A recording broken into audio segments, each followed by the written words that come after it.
හොඳින් අවධානය දෙන්න. අපි ගිය සතියේ අන්තිමට සාකච්ඡා කරේ මාන විශ්ලේෂණයේ භාවිතයෙන් සමීකරණවල නිවැරදි බව තහවුරු කිරීම. එතනදී මට කරුණු කීපයක් දැනගන්න ඕන. දැන් ඇත්තටම අපිට පුළුවන් ද මාන විශ්ලේෂණයේ භාවිතයෙන් සමීකරණයක් නිවැරදි කියලා පෙන්වන්න? පුළුවන්ද බැරිද? බැහැ. මොකද අපිට පුළුවන්? අපිට පුළුවන් මානතින් නිවැරදි කියලා පෙන්වන්න පමණයි. හරිනේ? කිසියම් සමීකරණයක් මානතින් නිවැරදි කියලා පමණයි පෙන්වන්න පුළුවන්. හරිනේ? ඊළඟ එක. සමීකරණයක් මානතින් නිවැරදි වෙන්න නම් කරුණු කීයක් තෘප්ත වෙන්න ඕනද? කරුණු කීයක් තෘප්ත වෙන්න ඕනද? ඇහෙන්නේ දෙකයි කරුණු දෙකයි. මොනවද කරුණු දෙක? මොකද පළවෙනි එක? සමීකරණයේ ධන හෝ ඍණ ලකුණින් සම්බන්ධ වූ පදවල මාන සමාන වෙන්න ඕන. ඒ අංක 1. අංක 2 සමීකරණයේ වම් පැත්තේ දකුණු පැත්තේ මාන සමාන වෙන්න ඕන. ඔන්න ඔය කරුණු දෙකම තෘප්ත වෙනවා නම්, ඒ කියන්නේ කරුණු දෙකම ඉෂ්ට වෙනවා නම් අපි කියනවා සමීකරණයේ මාන අතින් නිවැරදි කියලා. ඕක තමයි කලින් සතියේ පාඩම. ඒ පාඩම අවුලක් නැද්ද තේරුණාද? දෙන්නයි කතාව නැවැත්තුවේ නැත්තම් ඉස්සරහට ගන්න වෙනව දෙන්නම හොඳේ. මම පාඩම් පටන් ගත්තාම ඕගොල්ලෝ කතා කරන්න එපා. ගිය සතියේ පාඩම අවුලක් නැද්ද? ගිය සතියේ පාඩමට ආවේ නැති අය අත උස්සන්න. ගිය සතියේ පාඩමට එන්න බැරි වුණු අය. ඒගොල්ලෝ නෝට් එක ලියන්න ඉඩ තියාගන්න. වීඩියෝ එක දැන් වෙබ්සයිට් එකේ දාලා තියෙන්නේ. ගිය සතියේක දාලා තියෙන්නේ. ඒක බලලා නෝට් එක ලියා ගන්න ඕන. හරිනේ? ලියන මාතෘකාව මාන විශ්ලේෂණයේ භාවිතයෙන්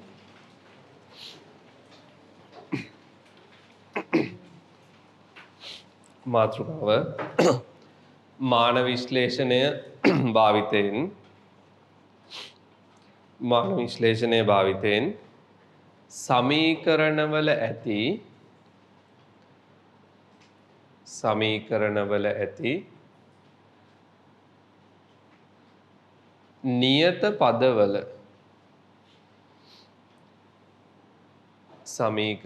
ඇති නියත පදවල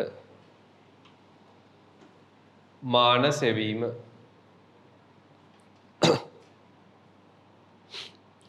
මාන විශ්ලේෂණයේ භාවිතයෙන් සමීකරණවල ඇති නියත පදවල මාන සෙවීම. රයිට්. දැන් හොඳින් බලන්න. අපි ගත්තොත් සාමාන්‍යයෙන් හැමෝම දන්න සමීකරණයක් F සමාන ma. කවුද F? බලය, m ස්කන්ධය, a ත්වරණය. ඒ තුනම භෞතික රාශි. තුන් දෙනාම භෞතික රාශි. ඒකේ නියත පද නැහැ. හරිනේ? මේ සමීකරණේ නියත පද නැහැ. මේ තුනම භෞතික රාශි. අපි ගත්තොත් ඔයගොල්ලෝ වැඩි දන්නේ නැති සමීකරණයක් f සමානයි kx. මේක f කියන්නේ බලය, k කියන්නේ නියතයක්. x කියන්නේ කවුද කියලා තව ටිකකින් පැහැදිලි කරලා දෙන්නම්. කොහොමද මේක දන්න අය දුසන්? නෑ, රයිට්? එතකොට මේකේ නියත පදයක් තියෙනවා. අපිට පුළුවන් මාන විශ්ලේෂණය භාවිතා කරලා නියත පදවල මාන සොයන්න. හරිනේ? ලියන්න මෙහෙම. භෞතික විද්‍යාව හැදෑරීමේදී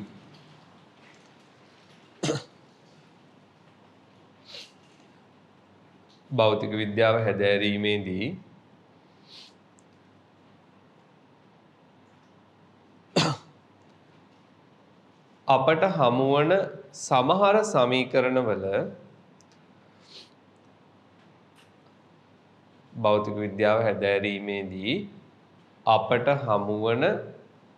සමහර සමීකරණවල නියත පද අඩංගු වේ. නියත පද අඩංගු වේ.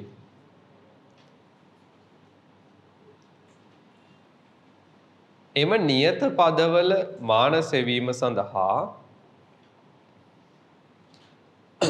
එම නියත පදවල මාන සෙවීම සඳහා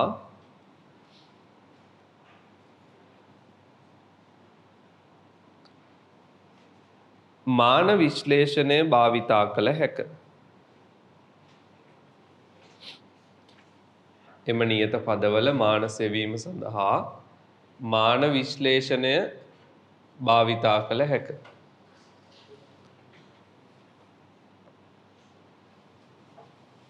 හරිද? නියත පදවල මාන හොයන්න පුළුවන් මාන විශ්ලේෂණයෙන්. පහත උදාහරණ මගින් අවබෝධ කර ගනිමු. පහත උදාහරණ මගින් අවබෝධ කර ගනිමු. පහත උදාහරණ මගින් අවබෝධ කර ගනිමු. ලියන උදාහරණ 1. උදාහරණ 1 f සමානයි kx සමීකරණයේ f සමානයි kx සාමාන්‍යයෙන් k සිම්පල් ලියන්නේ සාමාන්‍යයෙන් හොඳ කැපිටල් k ලිව්වත් එහෙම ලොකු අවුලක් නැහැ. නමුත් මෙතන kx දෙකම අපි සාමාන්‍යයෙන් සිම්පල් ලියන්න කරන්නේ f සමානයි kx සමීකරණයේ k නියතයේ මාන සොයන්න.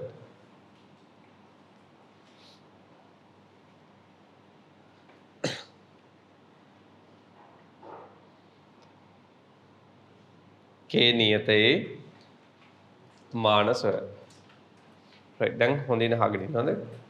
සමීකරණය දන්නේ නැති නිසා මුලින්ම මම පැහැදිලි කරන්නම් සමීකරණය මොකටද භාවිතා කරන්නේ මොනවද මේකේ අඩංගු වන පද මොනවද භෞතික රාශි කියලා. හරිනේ?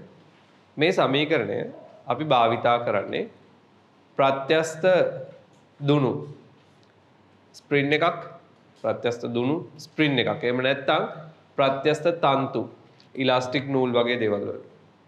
ප්‍රත්‍යස්ත දේවල් වලට. දැන් අපි ප්‍රත්‍යස්ත දුන්නක් ගත්තොත් ප්‍රත්‍යස්ත දුන්නක් ඔය වගේ අපිට පුළුවන් බලයක් ලබා දීමෙන් දුන්න අදින්න දිග වැඩි කරන්න පුළුවන් බලයක් ලබා දීම මගින්.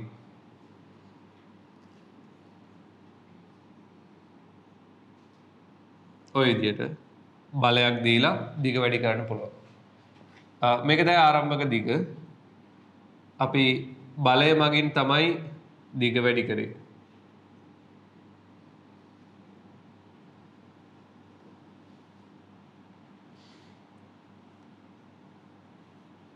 x පැහැදිලිද? x කියන්නේ ආරම්භක දිගට වඩා වැඩි වූ දිග. වැඩි වෙච්ච ප්‍රමාණය විතරයි. මුළු දිග නෙමෙයි. x කියන්නේ වැඩි වූ දිග. අපට පුළුවන් ප්‍රත්‍යස්ත දුන්නක් බලයක් ලබා දීම මගින් සම්පීඩනය කරන්න තලන්න පුළුවන් තලන්න පුළුවන් නේ බලයක් දීලා ආරම්භක දිගට වඩා දිග අඩු කරන්න පුළුවන්.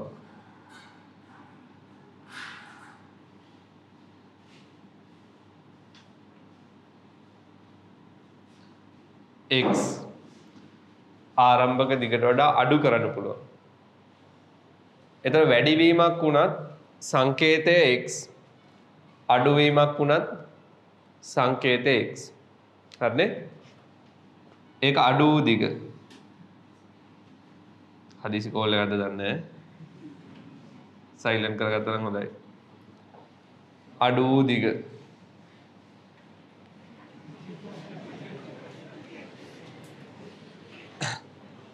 හොයාගන්න බැරුව දින්නේ. හරි. අවධානය දෙන්න. මගේ එකට වෙන්නේ. x කියන්නේ වැඩි වූ දිග අඩු වූ දිග. හරිද? බලන්න.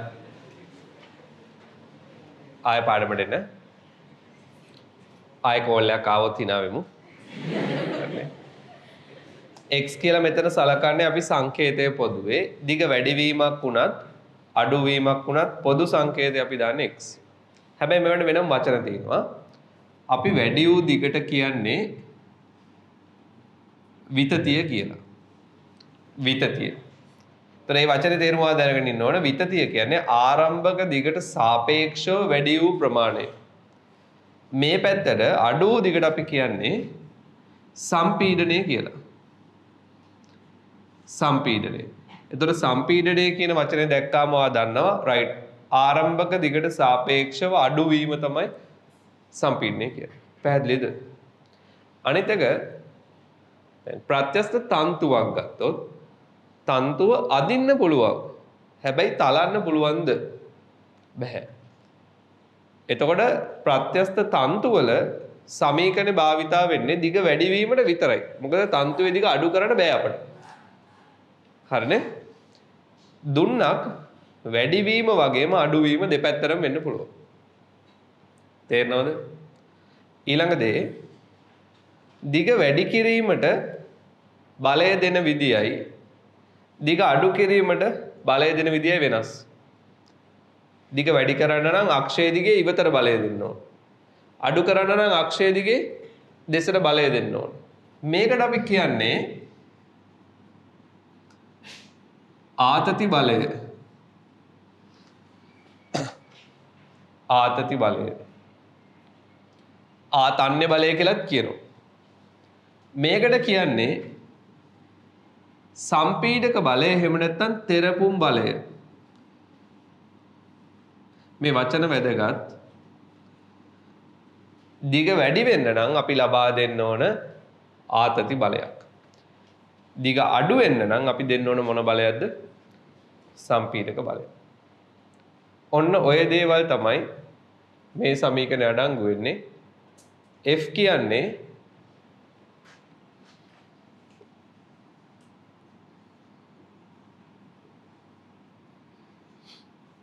කියන්නේ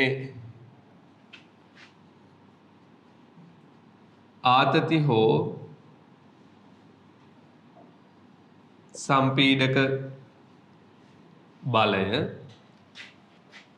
x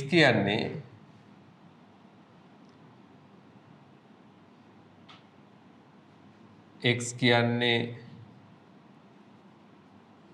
විතතිය හෝ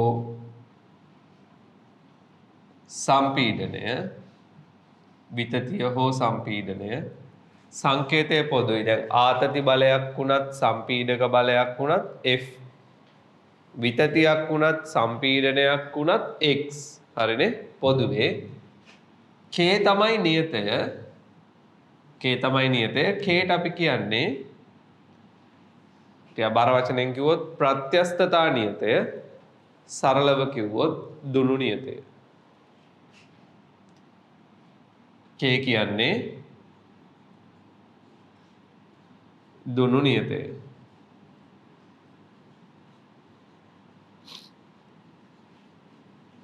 ප්‍රත්‍යස්තතා නියතය. හරිනේ? ප්‍රත්‍යස්තතා නියතය දුනු නියතය. කොබන් තේරෙනවද? අදහස පැහැදිලිද? මේ සාමාන්‍ය දුන්න ආරම්භක දිගට සාපේක්ෂව දිග වැඩිවීම විතතිය ඒ සඳහා ලබා දෙන්න ඕන ආතති බලයක්. ආරම්භක දිගට සාපේක්ෂව දිග අඩුවීම සම්පීඩනය ඒ සඳහා දෙන්න ඕන සම්පීඩක බලයක්. එහෙම නැත්නම් තෙරපුම් බලයක්. මේ ආතති හෝ සම්පීඩක බලය වැඩිවීම හෝ අඩුවීම විතතිය හෝ සම්පීඩනය දුනු නියතය හෙවත් ප්‍රත්‍යස්තතා නියතය. මේ සමීකරණ ඉස්සරහට දිගටම ඕන වෙනවා ගණන් හදන්න. යාන්ත්‍ර විද්‍යාව පාඩමේදීත් ඕන වෙනවා, දෝලන හා තරංග පාඩමේදීත් ඕන වෙනවා. ඉස්සරහට දිගටම ඕන වෙනවා. හරිනේ? මේ විස්තර ටික හරියට ලියාගන්න. ඊට පස්සේ අපි ගාන හදමු. ඉක්මන් කරන්න. සටහන් පිළිවෙලට ලස්සනට අදින්න. සටහන් පිළිවෙලට ලස්සනට අදින්න.